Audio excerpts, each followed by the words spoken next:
Hello दोस्तों, मैं आपका अभिमन्यु जशुमा प्रॉपर्टीज से। तो आज दोस्तों मैं लेकर आया हूँ एक बहुत ही इंपॉर्टेंट केस स्टडी जो भी लोग रियल एस्टेट मार्केट में इन्वेस्ट करना चाहते हैं उनके लिए। तो आज मैं जब अपने एक क्लाइंट के साथ बैठा हुआ था तो उन्होंने एक बेसिकली एक स्टोरी बताई जो उनके साथ हुई है। तो सबसे पहले उन्होंने आज से 10 साल पहले एक रियल एस्टेट एजेंट के कहने पर एक इन्वेस्टमेंट करी जिसमें उनके रियल एस्टेट एजेंट ने बोला कि 1 साल में पैसा डबल हो जाएगा।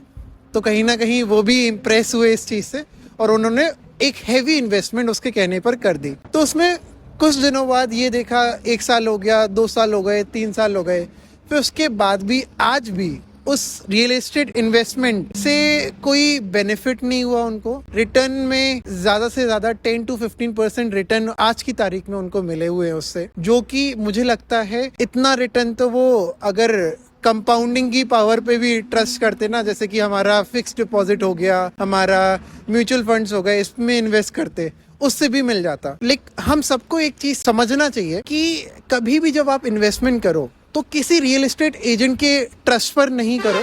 सिंपल सा सबसे पहले अपने गट्स को ट्रस्ट करो कि बेसिकली वहां पर होना क्या है, उस जगह उस लोकेलिटी में क्या प्रोबेबिलिटी है, क्या डेवलपमेंट है, क्या गवर्नमेंट स्कीम्स हैं और उस एरिया का बेसिकली सर्कल रेट क्या है उस टाइम पर। और उस सर्कल रेट से थोड़ा सा एक आइडियाज निकालो, आप आसपास के एरियाज में जाकर देखो, खुद से जाकर देखो, जिससे कि आपको एक आइडिया समझ में आएगा कि वो प्रॉपर्टी कितना डेवलपमेंट और कितना रिटर्न आपको दे सकती है। क्योंकि वो रियल एस्टेट एजेंट तो अपना कमीशन लेकर निकल गया, बट आपका एक सर्टेन काफी बड़ा अमाउंट वहां पर फंसा रह गया। तो कभी भी एक इन्वेस्टमेंट की सिंपल सी ट्रिक है, कभी भी जब इन्वेस्ट करो सबसे पहले आसपास के एरिया को चेकआउट करो, सर्कल रेट देखो, गवर्नमेंट की पॉलिसीज क्या है, सिटी का क्या मैप है जो आपको आपके नगर निगम से मिल जाएगा।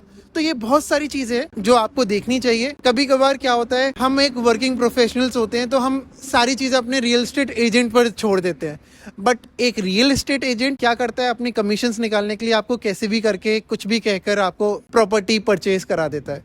बट आपको हमेशा देखना है आपके सिटी का मैपिंग क्या है और क्या चीजें आपको हेल्प कर सकती हैं उस एरिया के डेवलपमेंट को समझने में। बस यही बताना था। धन्यवाद, थैंक यू, जय हिंद।